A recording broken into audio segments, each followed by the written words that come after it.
শূন্যস্থান পূরণ করুন। 6,11,21,36,56, জিজ্ঞাসা চিহ্ন। এই জিজ্ঞাসা চিহ্নের স্থানে কত হবে সেটা আমাদের বের করতে হবে। তাহলে দেখো আমরা যদি এটা দেখি, এদের মধ্যে ডিফারেন্সটা আমাদের প্রথমে খেয়াল করতে হবে। তাহলে 6 থেকে 11 পর্যন্ত ডিফারেন্স কত? +5।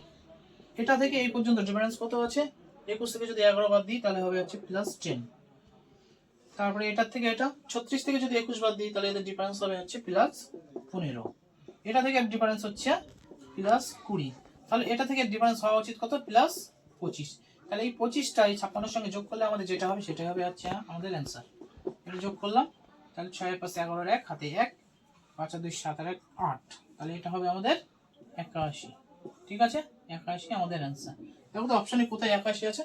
দেখো অপশান সিতে আছে 81, তাহলে আমাদের অ্যান্সার হচ্ছে 81। ঠিক আছে, যদি আমার ভিডিওগুলো আপনাদের ভালো লাগে তাহলে অবশ্যই লাইক, কমেন্ট, শেয়ার এবং ফলো করে পাশে থাকবেন। ধন্যবাদ।